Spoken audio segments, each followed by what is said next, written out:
우리가 지난 시간에는 성찬 예배와 관련된 그 성찬의 의미, 그 내용을 살폈죠. 여러분들 일주일 동안 살면서 얼마나 하나님의 그 은혜에 감사하며 그분의 영광을 위해서 살아드렸습니까? 저는 요즘 시편 강의를 계속 듣고 있는데 너무너무 은혜로워서 정말 다윗의 그 삶의 10분의 1이라도 닿는다면 얼마나 좋을까 하는 생각들을 많이 하게 되었습니다. 다윗의 그 위대한 삶이 우리와 여러분의 귀한 삶이 되기를 축복합니다. 오늘은 느헤미야 3장 1절부터 8절까지 내용을 살피게 되었습니다. 여기에는 정말 예루살렘 성벽을 건축한 아름다운 그런 명단들이 많이 나오지요. 정말 이스라엘 백성들이 기억해야 될 그런 이름들이고 오늘 우리들이 반드시 기억해야 될 그런 이름입니다. 우리 지난 시간에는 2장의 말미에서 이스라엘 자손들의 그 성벽 재건 의지에 찬물을 끼얹는 방해자들의 어떤 모습들, 그런 것들이 등장하는 장면을 보았습니다. 그리고 마지막 2장 20절에서 느헤미야는 예루살렘 성벽 재건을 방해하면서 비웃고 있는 그 대적자들을 향해서 하나님께서 반드시 이스라엘 자손들을 형통하게 하사 하나님의 그 성벽을 반드시 건축하게 하실 것이라고 하는 확신에 찬 설교를 하는 모습을 보았습니다. 이러한 2장의 그 흐름과 맥락을 우리가 고려한다면 3장의 내용은 어떤 내용이 나와야 하겠습니까? 바로 그런 대적자들의 온갖 방해와 음모에도 불구하고 이스라엘 자손들이 어떻게 하나님의 성전, 성벽을 어떻게 재건해 가는지 그 과정과 그 결과가 나와야 그것이 흐름상 올바른 그런 내용 전개 방식이 아니겠습니까? 그런데 우리의 예상과는 달리 이 3장은 우리가 읽었듯이 예루살렘 성벽 재건 공사에 참여한 아름다운 이름들, 그 공로자들의 명단을 상세하게 기술하고 있다는 것입니다. 마치 성벽의 그 모든 공사가 이미 마무리된 듯한 그런 인상을 주지요. 주지컨대 성전, 이 성벽 재건 공사에 기여한 이런 아름다운 이름들, 거기에 기여한 공로자들의 명단은 오히려 성벽이 다 완공된 이후에 기록하는 것이 더 자연스럽고 당연한 내용 전개 방식이 아니겠습니까? 그렇지 않습니까?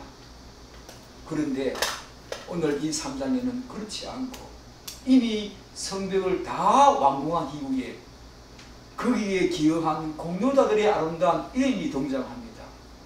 그리고 공교롭게도 대적자들의 방해 공작에도 불구하고 성벽 공사를 계속해 나가는 그런 성벽 재건 그 과정은 4장 이후부터 나온다는 것입니다.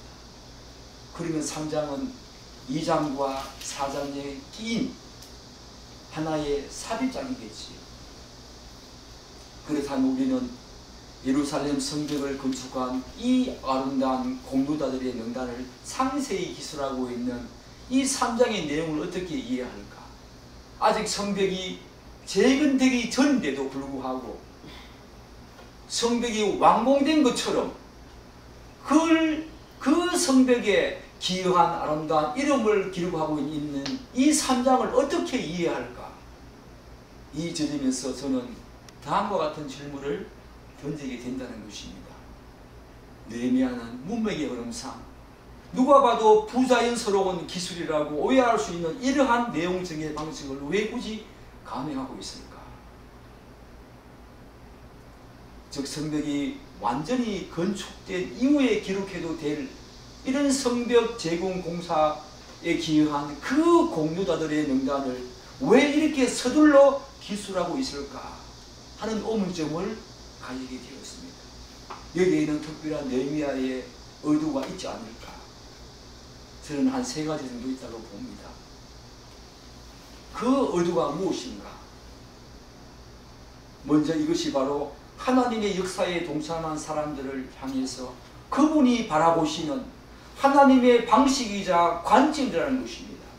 느헤미야는 지금 독자들에게 에둘러 그 사실을 선언하고 선포하고 싶었던 것입니다. 하나님이 다 보고 계시고 모든 것을 보시고 기억하신다는 사실.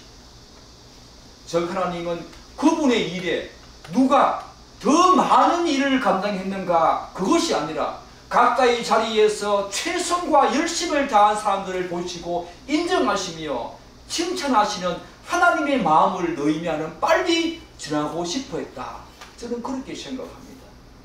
두 번째 의도는 대적자들의 방해에도 불구하고 어떤 부류와 계층의 사람들이 이 위대한 성벽 재건 공사에 동참했는지 그 아름다운 이름을 독자들에게 서둘러 에둘러 불러주고 싶어 했던 그 느헤미야의 마음을 여기서 저는 읽게 되어진다는 것입니다. 세 번째 의도는 이 대적자들의 업무에도 불구하고 그것이 이스라엘 자손들의 성벽 재건 공사의 그 불굴의 의지와 동기를 절대로 꺾을 수 없었으며 결국 궁극적으로 승리한 하나님의 역사를 기쁨과 격앙된 감격으로 독자들에게 서둘러 밝히고자 했던 느헤미야의 심정을 저는 한번 읽어본다는 것입니다.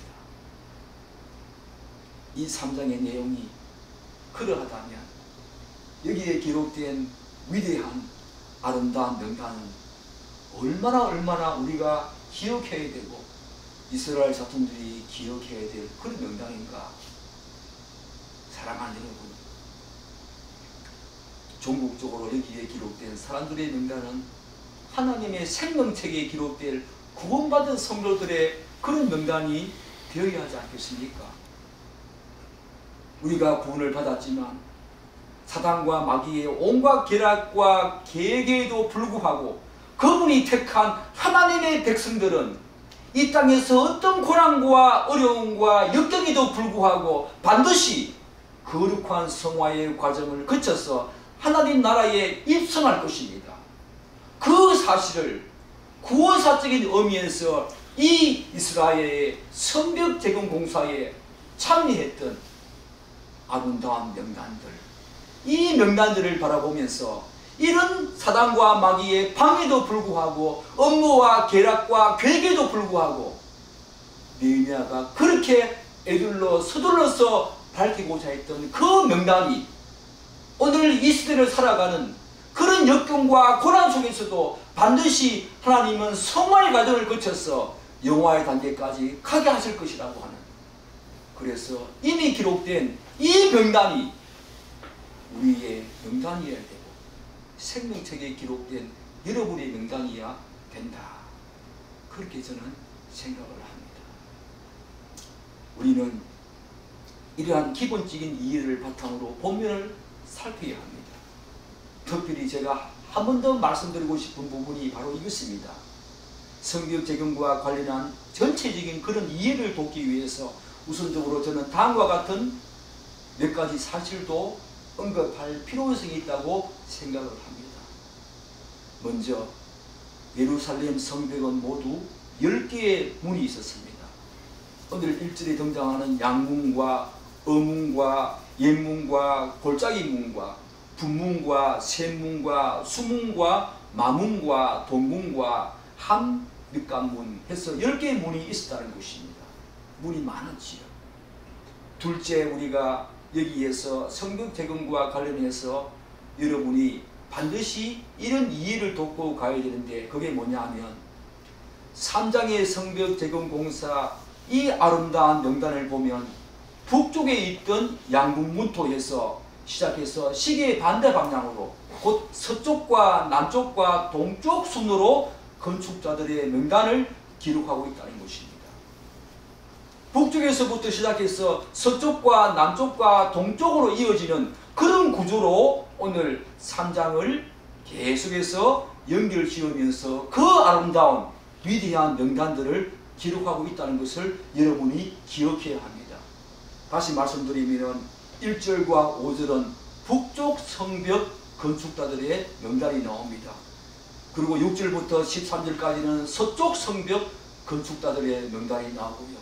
14절부터 19절까지는 남동쪽 성벽 건축자들의 명단이 나오지요. 그리고 제일 긴 절 20절부터 32절까지는 동쪽 성벽 건축자들의 명단이 나오지요. 사랑하는 여러분, 동쪽 성벽 건축자들의 이름이 제일 많이 언급되어집니다. 12절이나 나온다는 겁니다. 이 말은 무엇을 의미하겠습니까? 동쪽 성벽 건축자들의 명단이 가장 많이 나온다는 말은 그 성벽이 가장 길었다는 것입니다. 그리고 2절부터 6절부터 13절까지 서쪽 성벽 건축자들의 이름이 그 다음으로 많이 등장한다는 것입니다. 그래서 성벽은 어떻게 그 성벽의 구조는 이렇게 되었다는 것입니다. 북쪽은 이렇고 서쪽과 동쪽은 길고 남쪽은 짧게. 그래서 동쪽과 서쪽이 가장 많은 이름이 등장한다는 것입니다. 셋째, 여러분들이 반드시 기억해야 될 것은 예루살렘 성벽 대건공사는 어느 한쪽 문이나 성벽을 먼저 건축한 후에 그 다음 문이나 성벽을 순차적으로 건축한 것이 아닙니다. 여기 보면 그 다음 이렇게 나오니까 그렇게 오해할 수 있다는 것입니다. 그렇지 않다는 것입니다. 이를테면 성벽 대건공사는 분야별로 미리 분담해서 맡은 각 건축자들이 자신들의 그 공사구역을 동시다발적으로 시작해서 52일 만에 모든 공사를 다 진행하여서 마무리했다는 것입니다. 양문부터 시작해서 계속해서 순차적으로 이렇게 시계 방향으로 쌓은 것이 아니라 동시다발적으로 자기가 맡은 그 구역을 책임감 있게 그렇게 진행하면서 짧은 52일 만에 그렇게 완성을 했다는 것입니다. 이런 전체적인 이해를 두고 여러분들이 3장을 보시면 훨씬 더 의미 있게 읽어진다는 것입니다. 여기서 우리가 무엇을 알 수 있습니까? 52일 만에 이 예루살렘 성벽은 총 약 3.4km가 되는 긴 성벽이었습니다. 3.4km가 되는 그 긴 성벽을 넓은 그리고 높은 어떤 그렇게 성벽을 짓는데 52일밖에 안 걸렸다 하는 것들은 느헤미야의 지혜를 볼 수 있지요. 왜 느헤미야가 순차적으로 이렇게 짓지 않고 동시다발적으로 지었을까? 느헤미야의 지혜를 볼 수 있습니다. 느헤미야는 이 2장에서 보았듯이 하나님이 그에게 주신 마음을 간직하면서 밤에 몇 사람들의 채권들과 함께 회파된 성벽을 시찰하지 않았습니까? 그때 아마 이런 생각을 했을 것입니다. 대적자들의 방해 공작이 이렇게 동시다발적으로 해야 되겠다라고 하는 이 생각을 아마 성벽 이 회파된 그곳을 바라보면서 시찰하면서 이런 생각을 했을 텐데 동시다발적으로 건축함으로 말미암아 어떤 일이 일어났는가? 여기서 느헤미야의 지혜를 볼 수 있다는 것입니다. 대적자들의 방해 공작이 계속 도사리고 있는 이 상황에서 최대한 빨리 성벽 재건을 마무리 짓기 위해서 가장 효율적이고 또한 일의 능률도 극대화하기 위해서 우리가 생각할 수 있는 최적의 방법이 바로 자기가 성벽과 가까이 있는 그 집들 그리고 가문들이 우선적으로 바로 동시다발적으로 이렇게 지었다는 것입니다. 그리고 그와 더불어 대적자들의 방해 공작을 최대한 분산시킬 수 있는 가장 효과적인 방법이 동시다발적으로 하는 거지요. 한쪽에서 하게 되면은 그쪽으로 모든 대적자들의 방해가 집중되겠지만 동시다발적으로 하게 되어지면은 너무 많은 그런 어떤 성벽 대공 공사가 이루어지기 때문에 방해 공작도 분산될 수밖에 없고 그들의 힘도 약화될 수밖에 없다는 것입니다. 또한 자기가 건축하기로 한 이 성벽과 성문은 누가 대신 맡아서 해주는 것이 아니었습니다. 그런 상황이 아니기 때문에 각자 정말로 책임감 있게 그 자연스럽게 책임감이 전개되는 그런 어떤 성벽 대공 공사 바로 52일 만에 그렇게 책임감 있게 마무리할 수 있는 방법이 바로 어떻게 성벽을 재건하는가? 동시다발적으로. 그리고 성벽 근처에 있는 가문들이 우선적으로 했다. 느헤미야의 지혜를 볼 수 있지 않습니까? 마지막 3일째 되는 그 밤에 측근들과 함께 회파된 성벽을 걸으면서 느헤미야는 그런 생각을 했던 것입니다. 어떻게 하면 이 성벽을 효율적으로 가장 빨리, 그리고 모든 이스라엘 자손들이 다 동참해서 가장 빨리 최적의 방법으로 지을 수 있을까 하는 그런 마음들을 아마 성벽을 실천하면서 그의 마음속에 이런 마음들을 품었을 것입니다. 우리는 느헤미야가 얼마나 지혜로운지 다시 한 번 더 알 수 있다는 것이요. 그렇다면 이제 본격적으로 예루살렘 성벽 건축에는 어떤 부류의 사람들이 참여했는가? 우리가 모든 구절마다 다 살펴볼 수 없지만 중요한 부류들, 계층들을 중심으로 살펴볼 필요성이 있다는 것입니다. 우리 1절을 한번 읽겠습니다. 1절 읽겠습니다. 그때에 대제사장 엘리야십이 그의 형제 제사장들과 함께 일어나 양문을 건축하여 성별하고 문짝을 달고 또 성벽을 건축하여 한메아 망대에서부터 하나넬 망대까지 성별하였고, 먼저 북쪽에 위치한 양문을 대제사장 엘리야삭과 그의 형제 제사장들의 가문이 건축했다. 이렇게 1절에 나오고 있습니다. 양문이 어떤 문이겠습니까? 양이 드나들고 나가는 문이 아니겠습니까? 양문은 말 그대로 양들을 희생제물로 바치기 위해서 끌어들이던 문이었습니다. 이 엘리야삭과 제사장 가문이 양문을 건축했다. 이 말은 이들이 양문을 건축한 이유가 무엇이겠습니까? 이 양문 근처에 무엇이 있었겠습니까? 성전이 있었다는 것입니다. 그러므로 성전에서 온갖 제사를 관장하면서 섬겼던 대제사장 엘리야십과 그의 형제 제사장들이 이 양문을 건축했다는 것은 너무나 당연스럽고 자연스러운 일이겠지요. 그럼에도 불구하고 오늘 느헤미야가 양문을 건축한 자들의 명단부터 기술한 것은 양문이 가지는 특별한 의미가 있기 때문입니다. 제가 분명히 말씀드렸지요. 양문부터 먼저 건축된 것이 아니었습니다. 동시다발적으로 건축이 되어졌는데 왜 느헤미야가 북쪽에 있었던 양문, 그것을 건축한 대제사장 엘리야십과 그의 제사장 가문들을 먼저 언급하고 있을까? 여기에는 굉장히 중요한 영적인 의미가 있다는 것입니다. 먼저 양문은 영적으로 하나님의 어린 양 예수 그리스도의 의미를 내포하고 있지요. 양문. 요한복음에 보면은 예수 그리스도를 향해서 뭐라고 말합니까? 모든 우리의 죄를 짊어지고 가시는 어린 양이로다 라고 이야기하고 있지 않습니까? 양문은 영적으로 하나님의 어린 양 예수 그리스도, 그런 의미를 내포하고 있다는 것입니다. 따라서 느헤미야가 가장 먼저 양문과 그곳으로부터 옛문까지의 성벽을 건축한 이 대제사장 엘리야십의 가문을 기술한 것은 양문이 가지는 이러한 중요한 영적인 의미의 중요성 때문에, 그 비중 때문에 그렇게 했다는 것입니다. 가장 먼저 언급하고 있다는 것입니다. 즉 이렇게 중요한 영적인 의미를 지닌 이 양문을 대제사장 가문이 주도적으로 솔선수범하여 건축했다는 것을 느헤미야는 강조하고 있다는 것입니다.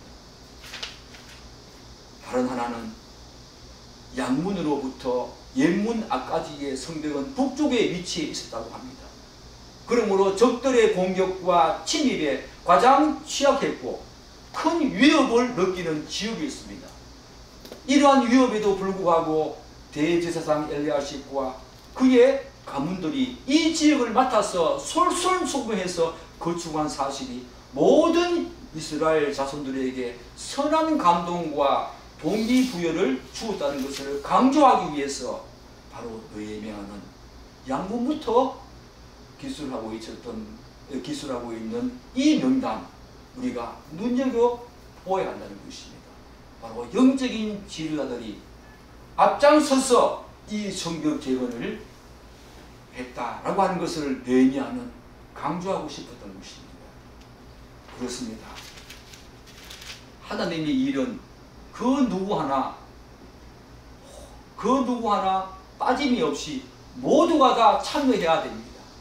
그럼에도 불구하고 영적인 지도자들이 먼저 솔선수범해서 그것도 주도적으로 그것도 더 어렵고 힘든 지역을 맡아서 했다는 것은 모든 이스라엘 자손들에게 선한 감동을 주었습니다. 선한 영향력을 주었습니다.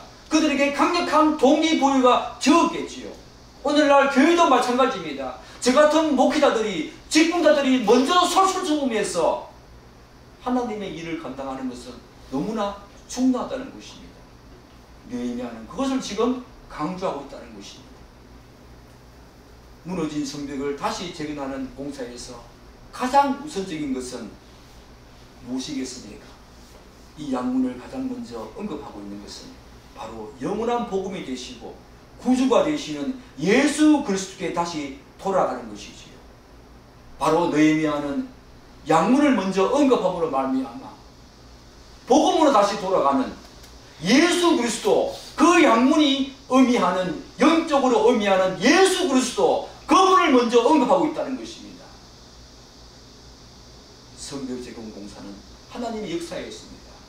하나님의 나라를 세우고 하나님의 일을 다시 우리가 회복하기 위해서는 예수 그리스도, 영원한 복음이 되시고 구주가 되시는 그분께 다시 돌아가자라고 하는 의미에서 그 영적인 의미가 너무 강하고 그 비중이 너무 크기 때문에 오늘 느헤미야는 양문부터 그 건축을 한 위대한 아름다운 이름을 기록하고 이것을 기술하고 있다는 것입니다. 사랑하게 되고 하나님의 일은 인간이 하지만 다시 하나님의 일을 회복하고 하나님의 일을 하나님 나라를 세우기 위해서는 양문으로 돌아가야 합니다. 예수 그리스도께 돌아가야 합니다. 그분이 출발점이 되어야 한다는 것입니다. 그분으로부터 하나님의 나라가 세워져야 한다는 것입니다. 느헤미야는 그것을 먼저 강조하고 싶었던 것입니다. 그 다음 우리가 눈여겨볼 내용이 있습니다. 바로 5절입니다. 우리 5절 한번 읽겠습니다. 그 다음은 두고와 사람들이 중도하였으나 그 귀족들은 그들의 주인들의 공사를 분담하지 아니하였으며. 두고아는 누구의 고향이었습니까? 위대한 선지자 아모스 선지자의 고향이었습니다. 그리고 예루살렘으로부터 약 25km 남쪽에 위치한 성읍이었습니다. 이들은 예루살렘 성읍에 직접 거주하는 사람이 아니었습니다. 그럼에도 불구하고 예루살렘으로부터 약 25km나 떨어진 그 두고아 사람들이 올라와서 자신의 어문과 옛문 사이의 성벽을 담당해서 건축했다는 것입니다. 이를 볼 때 우리가 무엇을 알 수 있겠습니까? 예루살렘 성벽 재건 공사에는 예루살렘 성읍과 그 근처에 살고 있는 사람들뿐만 아니라 유다 전역에서 수많은 이스라엘 백성들이 일어나서 동참했다는 사실들을 우리가 이 구절에서 알 수가 있지요. 두고아 사람들은 그런 의무가 없었습니다. 25km나 떨어진 지역에 살고 있었던 사람들이었습니다. 그러나 25km 떨어진 그곳에 살고 있었던 두고아 사람들은 이 성벽 재건 공사에 자인해서 앞으로 그 성벽 안에서 아니면 그 바깥 근처에서 살 수 있었던 사람들이 아니었습니다. 다시 두고아로 돌아와서 살고 또한 살았던 사람들인데 25km나 떨어진 곳에 살고 있었던 사람들이 예루살렘 성읍에 올라와서 기꺼이 자신들의 몸을 희생시켰다는 것은 얼마나 위대한 하나님의 역사에 얼마나 위대한 사람들의 모습이겠습니까? 하나님의 나라를 세우는 일은 특정 지역과 특정 계층과 특정 부위의 사람들만이 참여하는 것이 아닙니다. 모든 지역과 계층과 부류의 사람들이 함께 동참해서 세우는 거룩한 사역이 바로 하나님의 나라를 세우는 일이고 하나님의 사역이고 하나님의 일이라는 것입니다. 사랑하는 여러분, 여러분들 어떠하십니까? 우리 교회에서 하는 일을 하는 이 귀한 사역에 함께 동참하고 있습니까? 제가 10월 달에 새생명 전도 축제를 우리가 한번 하자고 말씀을 드렸습니다. 저는 지금 그것을 두고 기도하고 있습니다. 여러분들은 기도하고 있습니까? 이 사역에 함께 동참하고 있습니까? 목사만 그렇게 하는 것이 아니라 함께 기도하면서 몇 사람이라도 우리가 이 하나님의 나라를 세우는 일에 우리가 함께 할 수 있다면 그것이 바로 하나님이 기뻐하시고 하나님이 축복하시고 다 하시는 그 놀라운 일이 된다는 것입니다. 그런데 5절을 보면은 도고와의 귀족들은 그들의 주인들의 공사를 분담하지 아니하였으며 라고 기록하고 있습니다. 얼마나 불명예스럽습니까? 오늘 다 읽지 않았지만 3장 1절부터 32절까지의 내용을 보면은 분담하지 아니했다라고 하는 이름은 바로 5절에만 도고와 귀족들 이들의 어떤 언급만 나온다는 것입니다. 모든 구절마다 건축하였고 중수하였고 세웠다라고 하는 그런 위대한 아름다운 명단들이 나오는데 불행하게도 슬프게도 안타깝게도 도고와 귀족들은 부담하지 않겠다라고 하는 불명예스러운 모습들을 우리에게 보인다는 것입니다. 사랑하는 여러분, 하나님의 일에 모두가 다 동참했는데 이들은 동참하지 않았다라고 하는 것은 얼마나 불명예스러운 일입니까? 여러분들이 그런 이름이 되어서는 안 된다는 것입니다. 하나님의 일에 다 같이 동참해야 한다는 것입니다. 사랑하는 여러분, 이 사실이 무엇을 의미합니까? 예루살렘 성벽 이 재건공사에 유다 전역에 많은 이스라엘 백성들이 참여한 것은 부정할 수 없는 그런 사실이지요. 그럼에도 불구하고 동참하지 않은 사람들도 일부 있었다는 것을 우리가 알 수 있지요. 이들은 하나님의 영광보다는 자신을 지키고자 했고 자기 중심으로 세상을 살던 사람들이었습니다. 이러한 안타까운 상황은 이스라엘 자손들이 한층 고양된 이 성벽 재건 공사의 그 동기부여와 사기 진작 측면에서도 상당히 부정적인 영향을 주었을 것입니다. 더군다나 성벽 재건 공사에는 얼마나 많은 인력과 재정이 들어가겠습니까? 풍족한 재정과 물자와 인력이 필요함을 우리가 감안할 때에 도구와 귀족들의 불참은 이러한 부분들의 원활한 조달에도 분명히 부정적인 영향을 또한 어려움을 주었을 것입니다. 그들은 부유한 사람들이었습니다. 그들은 재산이 많은 사람들이었습니다. 그들은 할 수만 있다면 이러한 재정적이고 그리고 물자 조달에 충분히 참여할 수 있는 그런 여력이 그런 재력이 있던 사람들이었습니다. 그런데 그들은 그리하지 않았다는 것입니다. 그런데 우리는 성벽 재건 공사에 동참하지 않은 이 도구와 기독들을 언급하는 이 구절에서 한 가지 질문을 던지게 됩니다.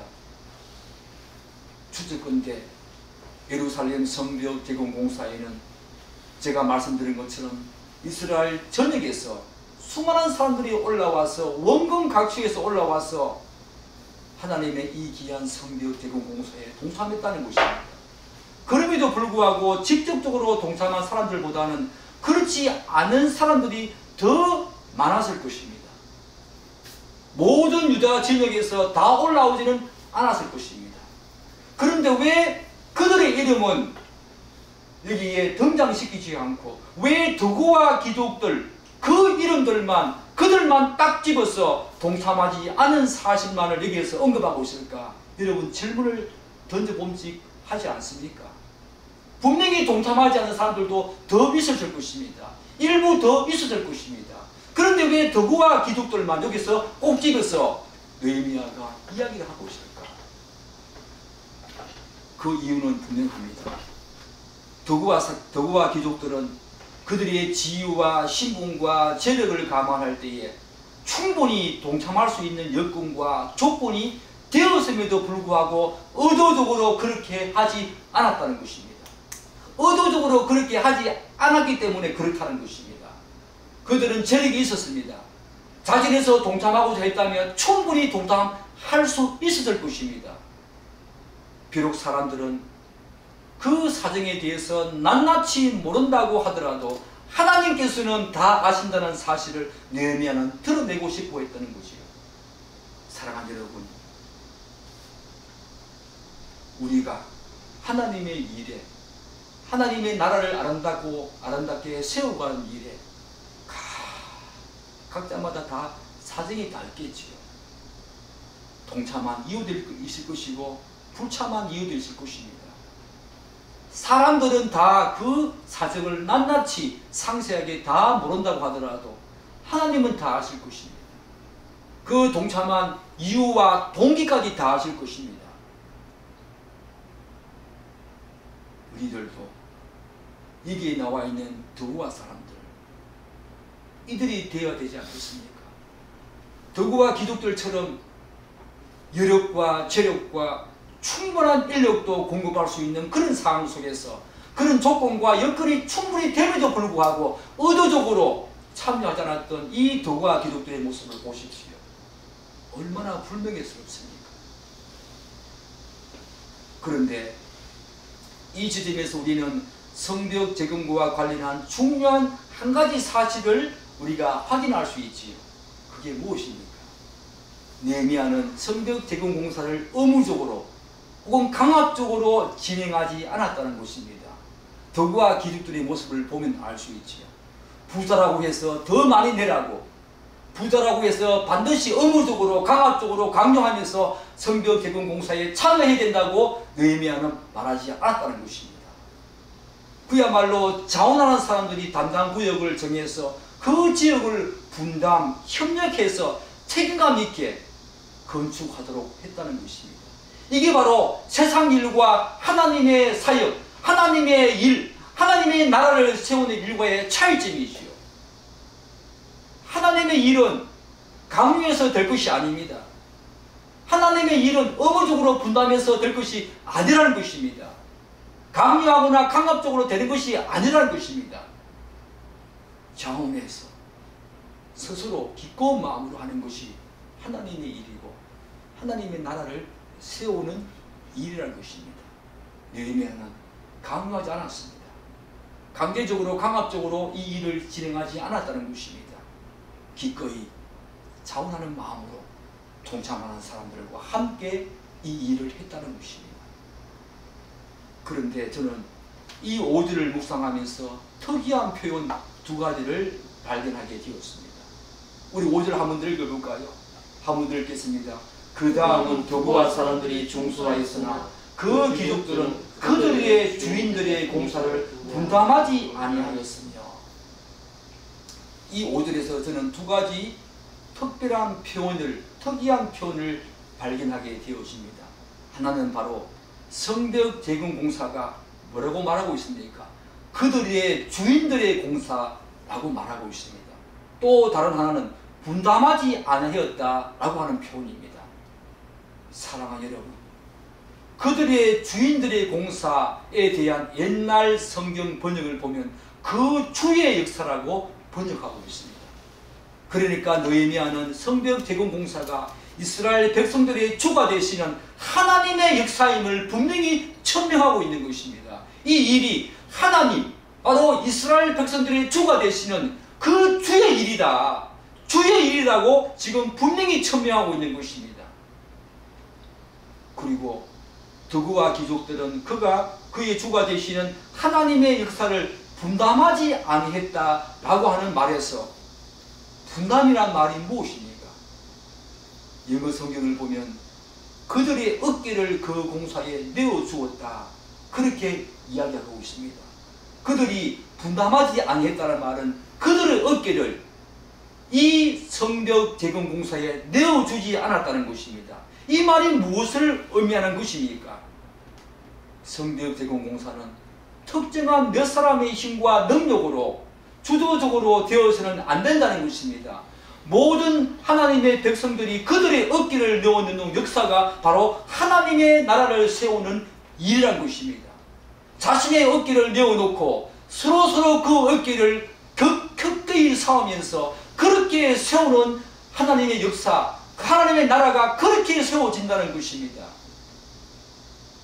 여기에서 우리는 교회 일에 대한 중요한 교훈을 얻게 되어 주시죠.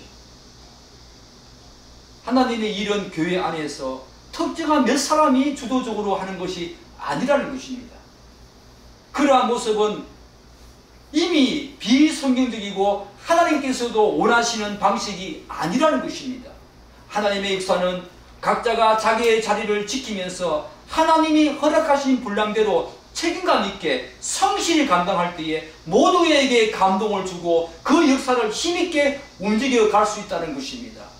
리더 한 사람의 주도적인 역할이 하나님의 역사를 움직이는 것이 아니라는 것입니다. 비록 느헤미야와 같은 리더도 필요하지만 그도 이 공사에 참여한 한 사람에 불과하다는 것입니다. 서로의 어깨를 내어놓을 때에 그것이 바로 하나님의 역사를 감당하는 하나님 백성들의 진정한 모습이 된다는 것입니다. 하나님의 나라를 세우는 이는 서로의 어깨를 내어놓는 것입니다. 물론 사람들마다 어깨의 넓이와 어깨의 크기가 다 다를 것입니다. 그렇지 않습니까? 그럼에도 불구하고 그 어깨를 내어놓는 일이 중요하다는 것입니다. 여러분의 어깨와 저의 어깨가 다 다르지 않습니까? 어린 아이들의 어깨와 장성한 분량의 어른들의 어깨는 다르지 않습니까? 그렇지만 하나님의 일은 각자 자리에서 자신의 어깨를 내어놓는 것, 그것이 바로 하나님의 나라를 세우고 하나님의 일을 감당하는 진정한 성도의 자세라는 것입니다. 남녀노소, 신분과 계층을 뛰어넘어서 하나님이 주신 어깨의 분량대로 분담하는 것이 하나님의 역사입니다. 하나님이 주신 어깨의 분량대로. 그런데 우리는 덕우와 귀족들과 대조적으로 큰 재력가 있음에도 불구하고 하나님의 일에 기꺼이 자신들의 어깨를 내어놓은 사람들을 보게 되어집니다. 우리 8절 한 번 더 읽어보겠습니다. 8절 읽겠습니다. 그 다음은 금장색 할례의 아들 우시엘 등이 중수하였고 그 다음은 향품 장사 하나나 등이 중수하되 그들이 예루살렘의 넓은 성벽까지 하였고, 주석가들에 의하면 북쪽과 서쪽 지역의 성벽 제거는 그 회파 정도가 심각해서 주로 재력가들과 노동력이 풍부한 유력한 가문에서 담당했다고 합니다. 게다가 제가 아까 말씀드린 것처럼 성벽의 구조는 이렇게 되어 있다고 말씀드리지 않았습니까? 바로 서쪽과 동쪽이 훨씬 더 길었다는 것입니다. 서쪽 지역이 다른 지역보다 성벽의 길이와 넓이가 훨씬 길었고 넓었다는 것입니다. 그래서 이 지역을 금장색 할례의 아들 우시엘과 그리고 향품 장사 하나냐와 같은 재력가들이 건축했다는 것입니다. 훨씬 더 넓고 훨씬 더 길기 때문에 유력한 가문이 이 성벽을 건축해야 했다는 것입니다. 사랑하는 여러분, 금장색이 누구입니까? 성경에서 말하는 금장색은 금세공업자였습니다. 금세공업자, 그들에게는 무엇이 생명입니까? 바로 정교함이 생명입니다. 바로 이 손이 바로 그들의 생명이었습니다. 그런데 한번 생각해 보십시오. 성벽 공사는 몇 미터짜리의 바위를 높이 쌓아 올려야 하는 엄청난 대공사였습니다. 그렇게 하다 보면 어떤 일이 발생하겠습니까? 손발이 터지고 피가 나는 것은 말할 것도 없겠죠. 때로는 뼈가 부스러지고 손발이나 무릎을 제대로 움직일 수 없는 그런 부상까지, 그런 불행한 상황까지 갈 수 있다는 것입니다. 그들에게는 손이 생명이었습니다. 그런데 성벽 재건 공사를 하다 보면 그 손발이 터지고 또한 피가 나고 뼈가 으스러지고 부스러지는 그런 사태까지, 그런 부상까지 가지 않겠습니까? 그럼에도 불구하고 금세공업자들은 이렇게 넓은 지역을 자신에서 분담했다는 것은 정말 놀라운 일이 아닐 수 없다는 것입니다. 나중에는 자신의 직업까지 다 포기해야 되는 그런 상황까지 오게 되겠지요. 손을 다치게 되어지면 금세공업자들에게는 이 손이 생명이었습니다. 그들에게는 이 손으로 정교한 그런 어떤 조각을 해야 되고 금세공업자 아주 세세하게 그것들을 새기고 파야 되지 않습니까? 그런데 이런 투박한 일을 하면서 손을 다치고 손에 뼈가 부스러지는 그런 안타까운 상황까지 분명히 갔을 것입니다. 분명히 그들도 그런 것을 알았을 것입니다. 그럼에도 불구하고 자기 직업의 모든 것을 다 포기하고 하나님이 주신 달란트, 하나님이 주신 그 부의 축복을 이렇게 사용했다는 것입니다. 기꺼이 어깨를 내어놓고 자신의 온몸을 던진 온전한 자기 희생과 섬김으로 성벽을 제공한 이 금세공업자들 보십시오. 누가 생각납니까? 예수 그리스도. 그분이 생각나지 않습니까? 그리고 향품 장사는 누구입니까? 그 당시에 가장 부유한 계층이라고 할 수 있지요. 우리가 신약 성경에서 향유를 부은 마리아, 결혼 지참금이라고 했습니다. 그 향유 한 통이, 한 병이 결혼 지참금이 될 만큼 굉장히 비싼 그 향품 장사들도 이 성벽 제공공사에 자신의 달란트와 부를, 어깨를 내어놓았다는 것입니다. 사랑하는 여러분, 성도들도 하나님이 허락하신 직업과 달란트를 잘 활용해서 하나님과 이웃을 섬겨야 되겠지요. 하나님의 나라를 세워야 되겠지요. 우리의 어깨를 내어놓아야 되겠지요. 누구의 어깨는 넓고 굉장한 힘을 쓸 수 있는 그런 어깨입니다. 어떤 사람은 왜소한 어깨를 가진 사람들도 있습니다. 그러나 하나님이 원하는 일의 방식은 그 어깨의 무게와 넓이와 길이가 어떠한가가 아니라 자신의 어깨를 각자의 자리에서 기꺼이 내어놓고 하나님이 주신 달란트와 하나님이 주신 그 부의 축복대로 기꺼이 자신에서 하나님의 일을 감당하는 것, 그것을 하나님은 가장 좋아하시고 그런 일의 방식이 하나님의 일의 방식이라는 것입니다. 여러분의 어깨를 내어놓으십시오. 자신에서 기꺼이 하나님의 일을 감당하는 여러분이 되시기를 간절히 축복합니다. 기도하겠습니다.